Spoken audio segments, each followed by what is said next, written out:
The 2024 ROK Cup Superfinal has a number of new additions this year.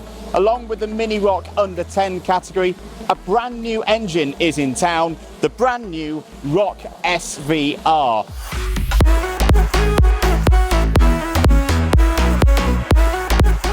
The latest off the line of engines from the Vortex engine group.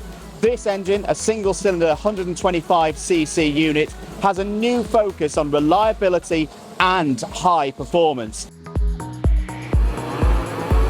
Bringing those two elements together, there's an opportunity for the drivers here this weekend at Łonato to take sample of this brand new engine with a brand new category.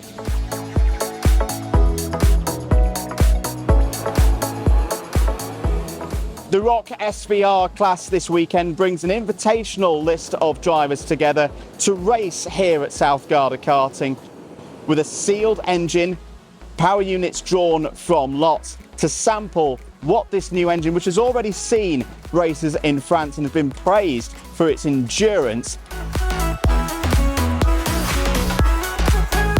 Welcome to the ROK Cup Superfinal, the ROK SVR engine.